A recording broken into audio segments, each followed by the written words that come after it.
Okay. Welcome, everyone. Thank you for attending the Green Party of Washington statewide meeting for December 8th, 2024. Tonight, we're having a special guest here with our friend Mike Feinstein from California, but not in California today. We'll get into that in just a second as we get through our little intro here. But we want to welcome you. Tonight, we're having a special presentation from previous office holders who have won elections as Greens.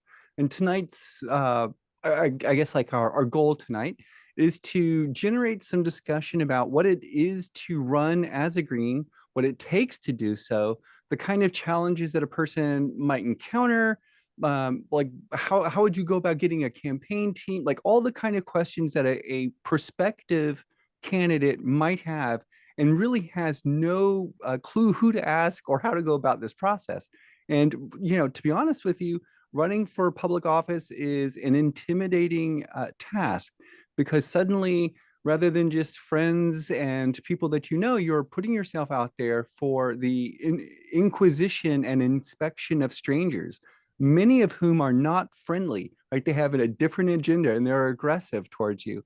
And so it has a certain kind of quality to be someone who runs. And so if you're interested in that, this is the conversation for you. It will be recorded, so you'll be able to find this on our YouTube channel after we're done tonight. And we'll be able to probably get this uploaded as well to the Green Party of the United States website after it's all done as well. GPUS, generally speaking, has an archive of videos from state parties and the national party covering a broad range of topics. So that's my little intro. And we were expecting to have two guests this evening, Mike and David. Hopefully David will be able to join us later on tonight, but I'm not sure. David is an East Coast resident, so as a consequence, a little bit later in time for him, or 10 o'clock. For some of us, that is a late night already. So hopefully he joins us. And if not, he can join us for our next conversation about these topics. So I'm going to go ahead and segue into this next bit here. And I mentioned that Mike is from California, but not in California at the moment. Hi, Mike. Welcome. Where are you today? Hi, Margaret. Thank you. I am on a small tropical island in the Philippines called Boracay. And it's a world famous, you look up the White Beach, it's a world famous destination. And I'm a snowbird, as even the winter in Southern California has become too chilly for me. Oh my gosh.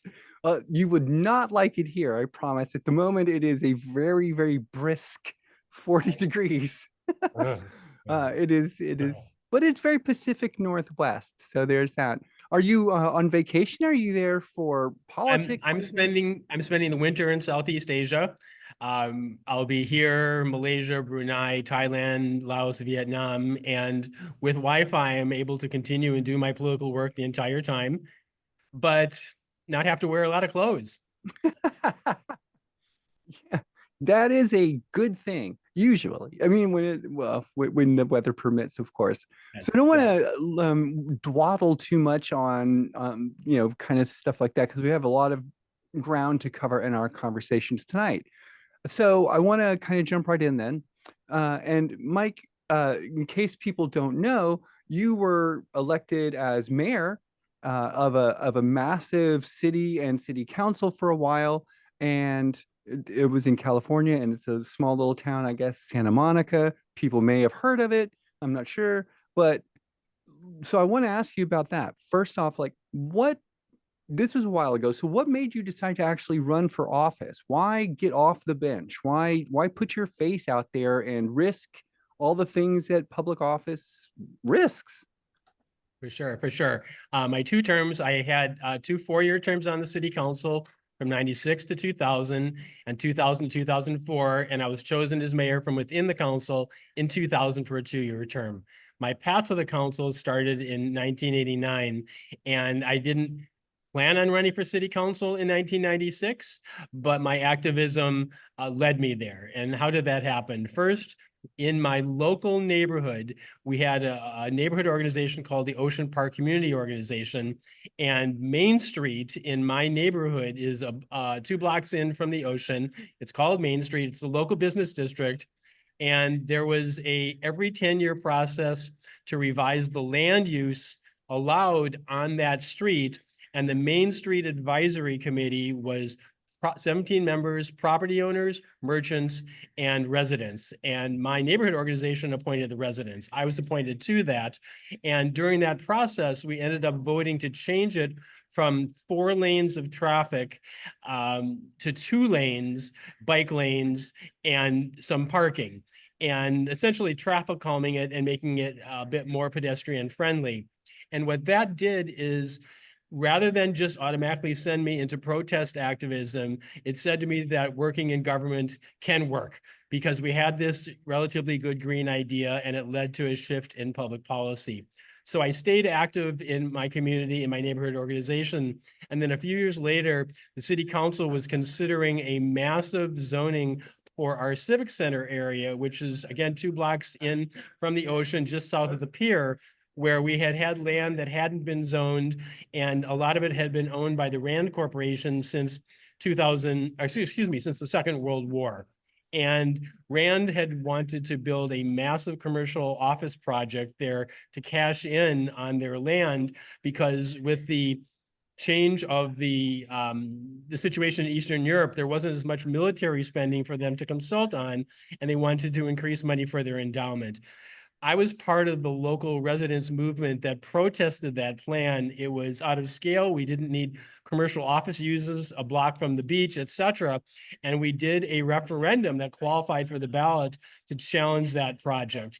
And while we got outspent by Rand and were not able to defeat it at the time, it thrust me into the lead among residents as kind of we're for sensible development and not this kind of crazy inappropriate development for the area. And then just to your then point about how you decide to run, our state Green Party got founded in 1990, and my idea had always been I had wanted to support somebody else for city council, and ideally a local female to run for city council.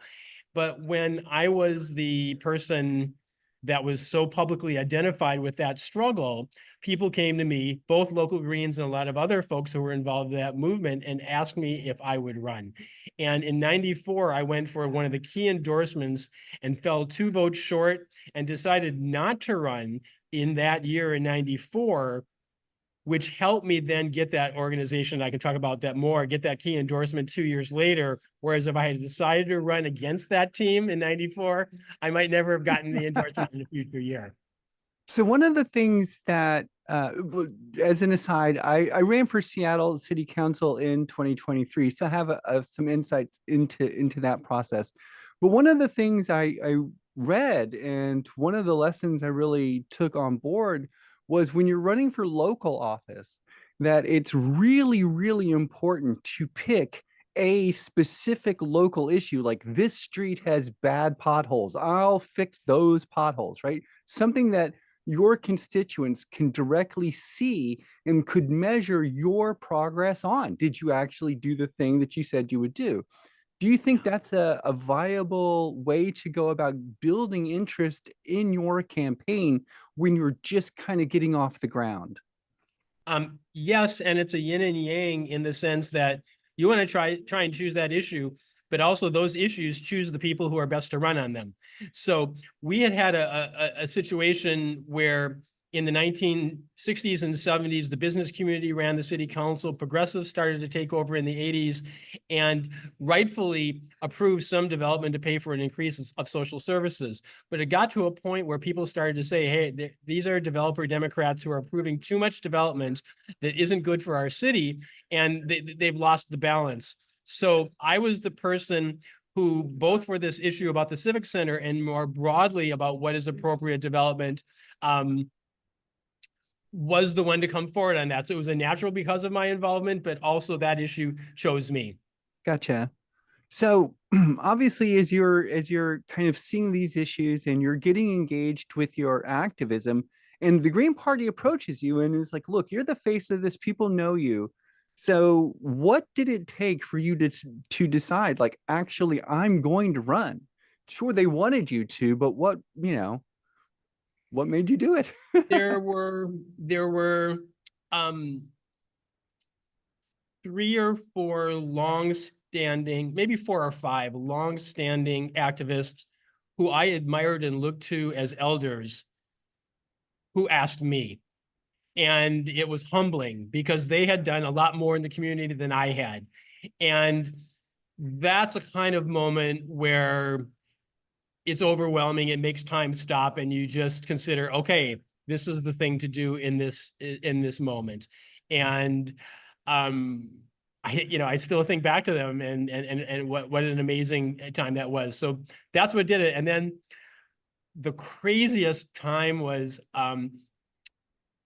I cut my hair to run in 96.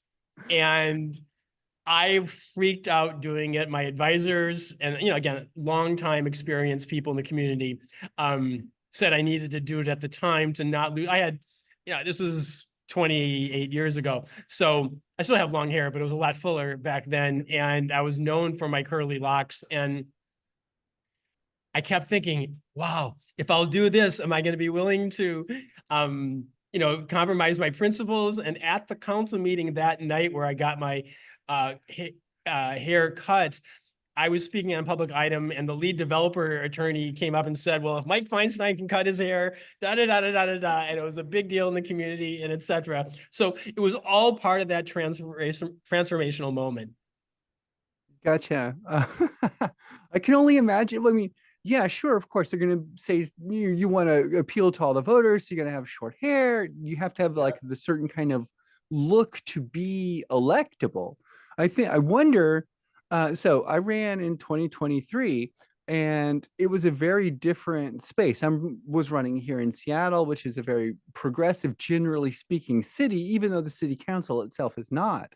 And so there was, I think, more diversity permitted within our overall electorate and the candidates who were running. As it turns out, the rather straight-laced down the middle of the road candidates did win, but it wasn't something that I felt like people were advocating, oh, you have to look a certain way to kind of run. So I wonder if this is somewhat reflective of perhaps regional differences and somewhat generational changes as well.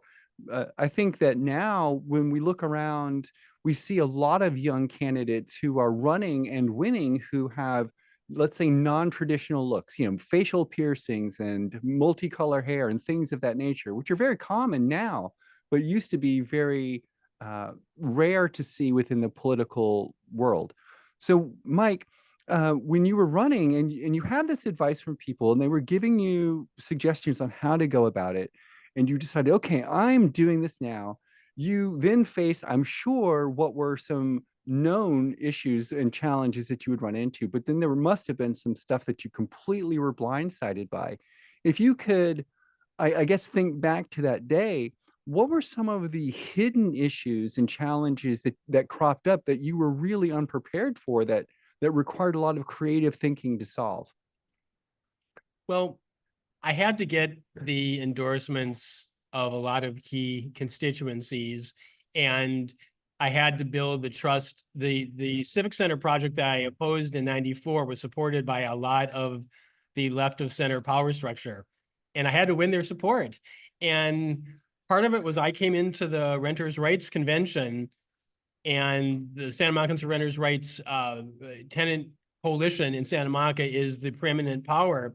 And I overwhelmed the convention and won it like amazingly. So this was a time where there were a lot of people who hadn't been involved and came in and decided to get involved. And to some degree, it was a show of political power to people who already had power that was unexpected on their part. And for me, again, it was humbling because a lot of those people, the movement brought me in. Interesting second kind of answer to your question is that 1994 nationally was the Newt Gingrich year in Congress. The the New Deal on America, or whatever they had called it, and there was the conservative backlash on that year. It also happened in Santa Monica because we had been very compassionate towards the people who had become homeless because of Reagan ending all the healthcare and kicking people out in the street, the mental health care. And 94 was the first anti-homeless backlash. And a lot of people had said to me, look, and Progressive lost in 1994 on our council. People had said to me, go with that and you're going to get on the council. And of course, that wasn't me. And actually, the local homeless community organized and registered themselves on street corners. You can legally register in California as an unhoused person, and you get an address at a street corner. And to get me into office. And I chose to just say, you know what? I'm going to be honest. I'm going to be progressive on that issue. And I'm going to just see how it plays rather than trying to be political calculating. And especially, I had a lot of women voters who came up to me during the campaign and afterwards and said, I voted for you in part because of the compassion of humanity that you showed on that issue. And you weren't just trying to be politically expedient.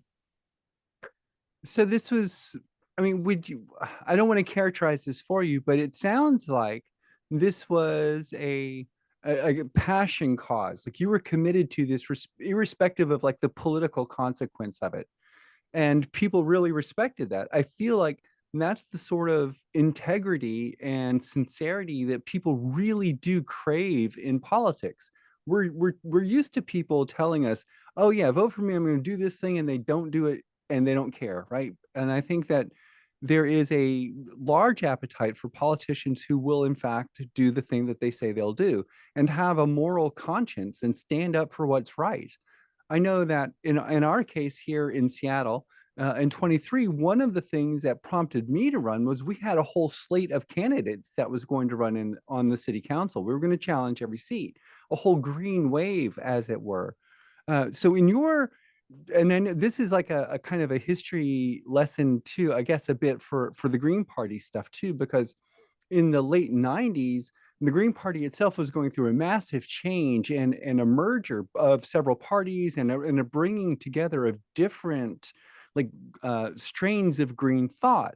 Mostly for those of you who are new to this, basically the activism versus the electoral wings of thought coming together and agreeing we're going to work together to advance green agendas.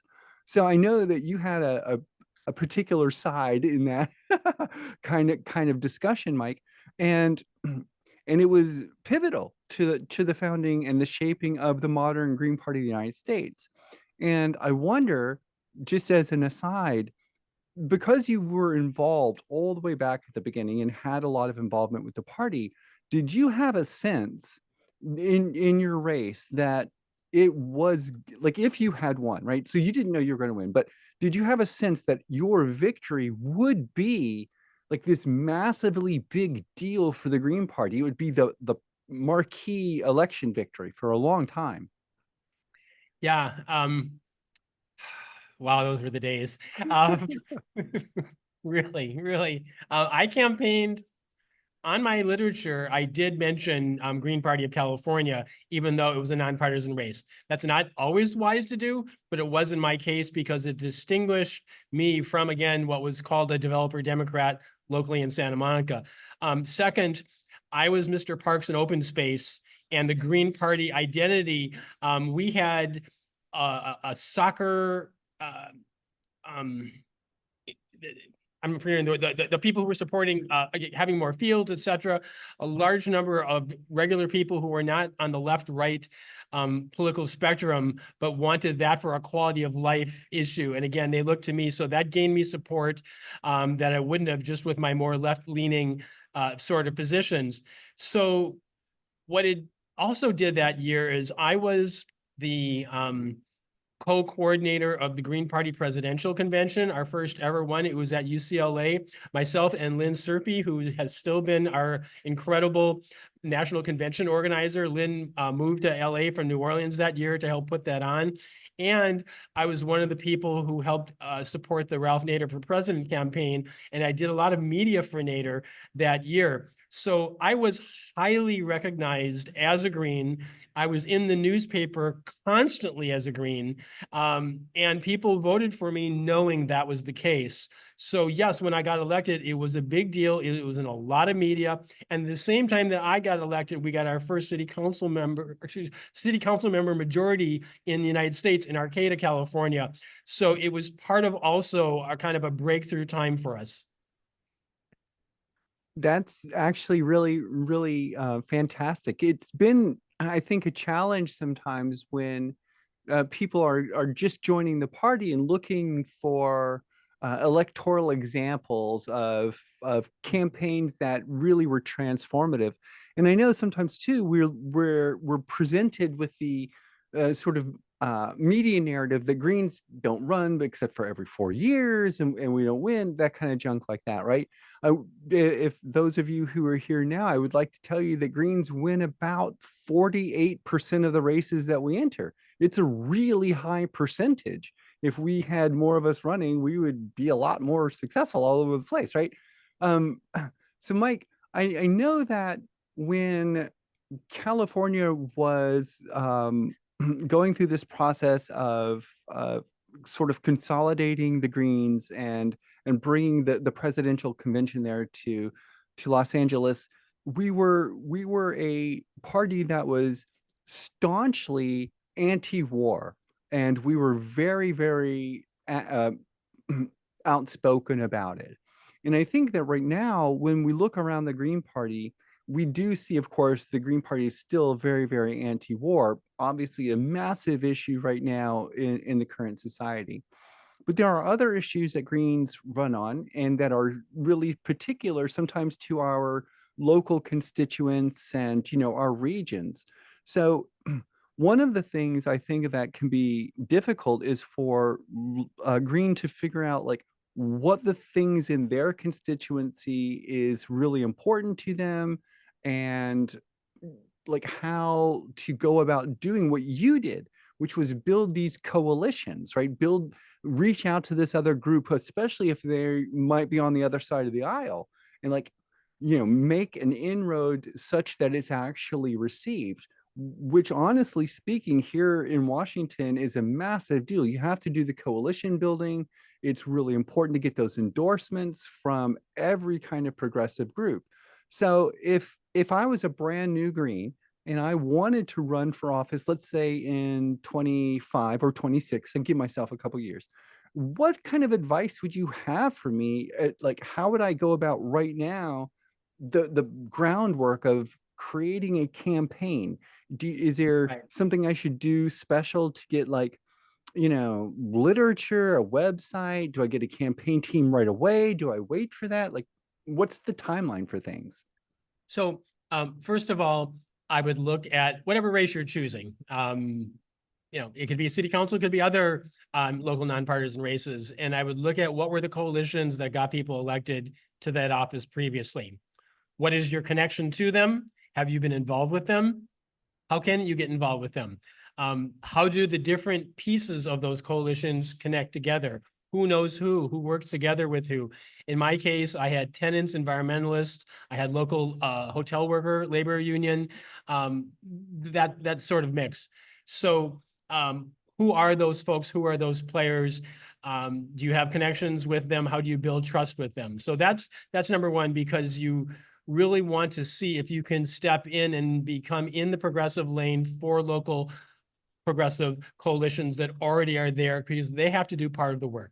For your own campaign, it depends on the size of where you're going to run, but ideally you have a campaign manager who knows how to do those sort of things and can free you to do the things that you need to do, like walking precincts, going door to door, meeting voters that way. When do you have to start walking? When do you have to produce literature? A campaign manager will know when it's time that literature has to be ready. They'll help prepare your initial walk piece. They will help prepare new literature later based on what you have learned going door to door, because you will start the campaign with some basic ideas, but it will change depending on what you're hearing from voters. And you'll find there are things that you hadn't thought about that you have to deal with, and you can adjust your literature. Usually there's a time where you have to hand in an official campaign statement. You need to be thinking about that beforehand. You should go back into the official voter guides and read what people have said before. and how to be concise. And again, have some trusted people who will read your draft text there. How much initial money you need to be able to hire whoever you need to hire? How are you going to raise that? What friends and relatives are going to give you money to start with? So you have the initial $500 or $5,000, whatever it will be, to seed your efforts. And then what kind of deadlines do you have to have the money so you can do a mailer later on? What kind of mailers will happen by coalition partners? And then what kind of independent expenditure committees exist that are out there? Sometimes you have to buy your way onto slate cards. Public safety for Seattle, or whatever it is. It has nothing to do with the police union, but it's just some people who do that kind of stuff and learn what those are. And also that's where it's good to have a political consultant, and then be clear if it's a fall campaign that your plate is free for you to walk 5 out of 7 days a week minimum every week, to be prepared to do that work no matter what. And if you aren't prepared to do that, you're not going to win. You might still run an interesting campaign, and that's your objective. That's fine. But if you're running to win, is it that right cycle in your life? So, as I'm listening to you there, I think that one of the things you touched on a lot was the door knocking, absolutely doing it. So would you, and I don't want to put words in your mouth. My experience of that is that it was the single biggest impact I made every single time. If someone would talk to me, sometimes they didn't, right? People would just close it or say no thanks and close it or whatever. And you take that in good spirits and off I go. But it was that door knocking. Would you, in your opinion, is that if you had to pick one thing, would that be the key for successful election? Yeah, no, definitely. I want to address that. And just speaking of putting things in my mouth, for people who've been wondering, I've been eating watermelon. So that's what, if you've seen that. So first, in terms of methodology, one of the important things to realize is that you're surprising somebody at a door. You're somebody who they didn't expect. So think about basic issues like personal spacing, your vibe, what you're saying. I would go up to the door. Often there'll be a door and maybe a screen door as well, but even a door, you need to be far enough in back so you're not imposing or intimidating, but close enough to hand them the literature. Hi, Michael Feinstein for City Council. Put a piece of literature in their hand if you have a walk piece ready, and then shut up for a moment, because people are then going to take your literature and take a look at it, and they're going to look at one side, they're going to look at the other side. And if you keep talking, you've lost the chance there when you put that literature in their hands for them to look at it and maybe say something back. Now, once they've done that, you can say, what are the key issues for you in this campaign? And now you've empowered them to actually say, wow, this person has come to my door and cares enough. And if it's a very positive interaction and you don't know them previously, you ask them, would they be willing to have a campaign sign or some extra literature, or you have an event coming up at such and such a time. Now, of course, this was 96, but now there are cell phone programs where you can track who you're going to, and it tells you which doors to go to. Now, I went to 10,000, I handed out 10,000 pieces of literature with my team in 96. Our current state senator, Ben Allen in Santa Monica, was an 18-year-old high school senior at the time walking precincts for me. The whole movement that was against our Civic Center project was out walking for me. So you want to walk yourself, but it also, like, let's say that there's just a well-known person who is willing to walk 3 blocks in their neighborhood because those people know them there. The domino effects of somebody going to their neighbors is like, wow, so-and-so supports this candidate, it gets talked about in the neighborhood thereafter. So you don't necessarily have to get somebody who's going to walk every day all the time for you, but somebody who might just go in a couple blocks in their neighborhood matters as well. Gotcha. That's very important, I think, to bear in mind. I know that for a lot of people who want to run, they might have some mobility issues or difficulties going out and knocking every day or even at all. And so having a campaign team that can go out and do that for you and and take on that kind of task is really great. And I guess that's one of the things that your coalition partners can do as well. Once you've established that level of trust with them. So I guess this kind of takes me to the next kind of bit here, which is, okay, so I've decided I'm going to run. I've picked out an issue which I think is, you know, meaningful to the people in my area, and I've looked at all the dates. I know what I have to do here. Now all I need is that thing you said I needed, which was a campaign manager and a treasurer. Like, where do I do? How do you find that? Do I call my opponents? I'm like, hey, help me. Like, what goes on with that? Right, right. So if it's a politically active community, there will be campaign managers who have managed campaigns in the past. And do you know them? Are they available or are they working for your opponents? When you're talking about a November election, you probably need at least 8 months to a year in advance to have felt out what campaign managers, consultants are available. Now, often they will find a good treasurer for you. That's part of what their skills are. And if you're going to raise any meaningful amount, you don't want to be having to deal with your own money. So a campaign manager who's out there, who's done it. Now, it's not terrible if you're running a campaign that's the first time to have a grassroots campaign manager. You know, every campaign isn't going to be the one that I had that got you elected in a major city. But sometimes you can have an interesting young person and have them learn on the spot as well. And that can be exciting and that can be inspiring to voters as well, that you have that kind of team. Now, think about also your treasurer. What's your treasurer's name? Usually by law has to be printed on your literature. You know, committee so-and-so for this office, treasurer, da, da, da. What name is on there? What signal are you sending with that name? It's not the end of the world, but it can be a bonus for you, depending upon who that person is as well. So really, anybody who's going to run to get elected, you need to be thinking 2 years before that election about what these steps are, and then finding out these details a year to 8 months beforehand, and then know when that filing deadline is coming. So I know that we're sort of talking about municipal elections and local elections at the moment. So one of the questions I have is sort of a strategy question. For instance, I could right now, let's say, run for Seattle Council, City Council, and challenge other incumbents and make my name. Or I could choose perhaps a statewide race that is uncontested. I'm unknown, so I might not win there.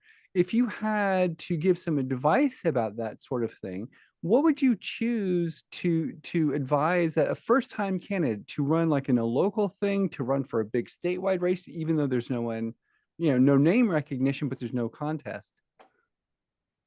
Well, I think it's an ideal place for Greens when there are uncontested state and federal legislative offices, state legislature for Congress. If only one major party candidate is running, those are great opportunities for people to run. Because you can show that you have a command of issues and you can show your progressive bent, and then you can run locally later on based upon the name ID that you get from those sort of campaigns. So obviously, as a state party, you want to look through the records of 2, 4, 6, 8 years back, what legislative districts in Washington state have been uncontested. Now, understanding the terrible top two system you have there, maybe there aren't a lot of those races there. Maybe there's two candidates from the same party and that's the way it goes. But that's something to look at, number one. The thing about running locally is that you're starting within your means and it's on a manageable human scale. And unless you have a massive amount of resources already, however good your campaign issues are, as your excellent candidate Jason Call found out, there are a lot of larger political forces that will fight you and make it hard for you to succeed. Whereas on a local level, the partisan nature is not as strong. And often you're not going to get opposed just because you're a green. And therefore, you can pick, but like, instead of necessarily going for a city council, you could choose the Rec and Parks Board, the Water Board, those sort of things. They're very important and you learn how to govern. But even before that, what local advisory boards and commissions in your town or city can you get appointed to? Because it really speaks to be able to say, I have been part of the system. I understand how our local community government works. These are my perspectives based on that experience. Just be able to say, I was on the social services the last couple of years and I raised these issues when I was there. And now I would fight for those on the city council. So go to the website of your city, what local boards and commissions are appointed that you can get on. And then also, what have you been doing in terms of your public record, speaking at existing city council meetings? Have you been going and laying a record already of taking positions on local issues? And ideally, if those meetings are broadcast on cable TV, not only have you reached the people who attend those meetings, but you've been reaching people back home who are watching them. So start to establish a record of speaking on issues that you are intelligent about and informed about to show voters that you actually have a command on those issues and they know where you are on those issues. So they don't think you're just saying things because you're a political candidate. That is a really salient point. I think a lot of people don't really understand that there are a lot of just appointed positions, like in the government, boards and oversight commissions and stuff like that, which you don't actually run for. You just put an application in and the city council picks you. And so they often will choose people who don't have existing political records and stuff like that, just to get regular citizens like into these positions. One of the things that I ran into here in Seattle was, despite the fact that I was, of course, a regular candidate and doing all the regular campaign things, the media absolutely refused to cover me. They wouldn't print any of my statements. They would print my opponents, but not me. They would list my opponents, but not me. In fact, our conservative paper, their only comment for my interview was, Margaret has some good ideas. That was it. And it was an hour-long interview. But at least I have good ideas. So so obviously you don't get to choose who's offering you interviews. Would you suggest turning down interviews from conservative news outlets and just focusing on ones that might be more receptive to your message? I found even here the progressive papers didn't want to cover me because they were more beholden to the democratic system rather than being actually committed to presenting a progressive agenda. Yeah, I definitely want to respond to the interview question. And just one more point to add to the board and commission. One of the things that is a goal of running your first time and not necessarily getting elected is often the council members will appoint you to a board and commission because you showed something when you ran.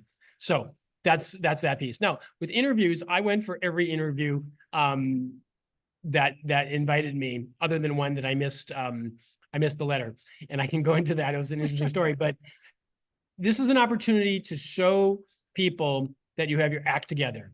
Whether they're going to endorse you, whether they're going to talk about you, everybody talks to everybody. And if people afterwards said, yeah, that Margaret Elizabeth has it together, we're not going to support a Green Party in 1,000 years. But then you have some standing, and at least people, whereas if you came through and you didn't have it good there, then that person's an idiot and they're marginal. So this is your chance to go in front of influential people and impress them or not. So go everywhere. Be prepared, show up, clean shaven in my case, or whatever it is to look your best, and have your short, brief answers to key issues ready when you get there. In my own case, at least, I have noted, and some friends have constructively offered that I tend to uh, ramble a bit in my speech, which sometimes is good because you can add more detail, but it is often distracting as well, and can get frustrated with it. So, in your opinion, do you think it is better to, like, in these interviews, to elaborate on answers when you're asked a complex question, or really keep it concise and wait for, like, ask them to go to your website to get more information? Concise, and let them do a follow-up. You have to show, because when you're on the dais and you're there with other elected officials, there's only so much time you're going to get. Nobody wants to hear you. It's no longer a campaign. You're up there to pass legislation. So people don't want you to pontificate. So you have to learn how to do that. And you need to show that in the interview process. And then you have to show you have the command of the issue. So the insights that you're talking about, that you can get them into that short answer. That is, well, the whole conversation has been really informative. Even though I've run for office already, there's still, good information to glean from this conversation, and I've really appreciated it. I think that one of the big takeaways I have is really kind of committing to contacting the city councils and finding those oversight boards and commissions that you can get appointed to. It's absolutely the case. I think once you get your name in the like system, and the people know who you are, it is much easier for you to make progress and do coalition building. I know here in Washington, we have worked a lot with a group called Whole Washington, which is a group that advocates for single payer healthcare. We work in partner with Fair Vote Washington, which advocates for electoral reform, right? Single choice or single transferable vote using proportional representation. And I believe that those, of course, organizations dovetail very, very well with the Green Party. We take efforts here as well to partner with some other groups that have more activist roots and more high profile than we do. We partner with the Black Panthers here, and we regularly participate in strike movements and participating with union efforts. So we were just down at the Boeing strike, for instance. So I think my question here is, if I'm a candidate, do I do I want to do the same thing, right? Do I want to go down to the strike? Do I want to go to the protest thing on just like my own and be like holding up my sign, like, "Hi, I'm the candidate. I'm here to support the strike too." Or should I So, avoid right. that and just focus on my thing? What you want to have done is been part of local labor organizing before you chosen to run, and be smart now that we're in the social media age, and get some pictures of you at those rallies and marches and protests and sit-ins and all of it long before you run, and create some social media content that way. So what kind of imaging have you already created as an activist in anticipation of running someday? And now that we have our digital cameras, it's a lot easier to produce that material than it used to be when Mhm. I ran in the, 1,000 years ago. And so, but I mean, labor is so important. The bodies are there. The stakes for working people, and yeah, we're all working people, but people who are organized around those issues, the stakes are so high that when they phone bank for you and they walk for you, it is serious. And they are important allies and pillars of many winning campaigns. So where have you been on labor issues for a long time? And obviously that's something that Greens have been part of with our activism. And it's not something we have to make up.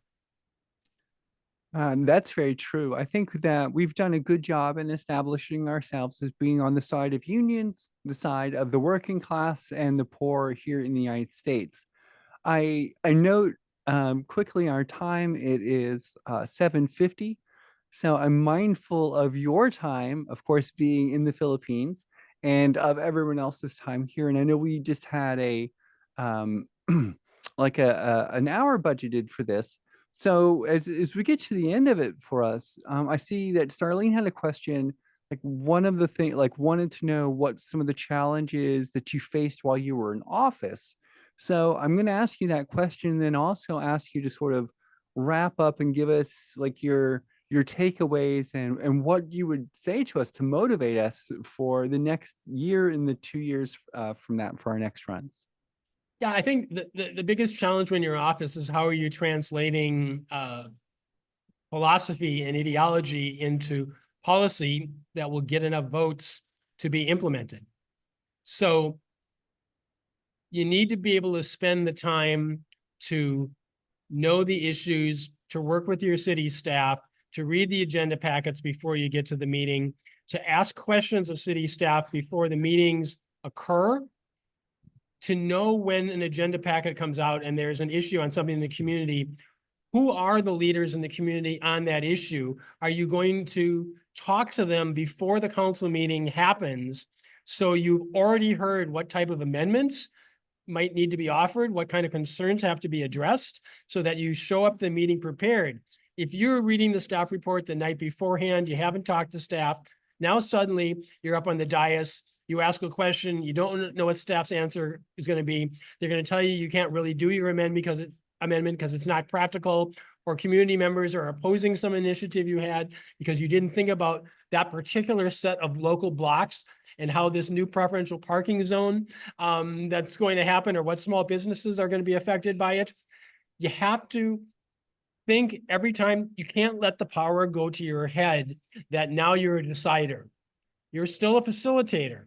So every time there's a decision there, also what community meetings are being held in the neighborhoods on the issues that are coming before you in 2 or 4 or 6 months? Are you going to those meetings? Are you getting there early and staying late so that you can talk to everybody who wants to bend your ear in those moments? So one, it shows that they can get access to you and you're accessible, and two, you learn from them. So the governing process is very hands-on, but it's the thing I always used to say, and especially when I was mayor, is that it's a university of life where all the informed people in your community come to you and educate you because you're in that fulcrum position. And it is an incredible honor. It's so educational. And it's one of the great opportunities for anybody to serve the community in that manner. Okay, so my last kind of question to you about this then is like, because you were just alluding to this idea of showing up early to a meeting and staying late to the meeting. And I think sometimes that when we think about political office, there's this idea that there is a sort of 9 to 5 schedule, right? And it seems like what you're saying is that's not the case. So No. it sounds like, being really flexible with time and having that kind of ability is an integral part of being successful in your political career. Um, one of the things that I wanted to ask you about that was, how do you strike that balance? Do you just set aside specific time? You're like, I'm absolutely not doing stuff on like Saturday, right? Like that's my day off, or how do you balance that?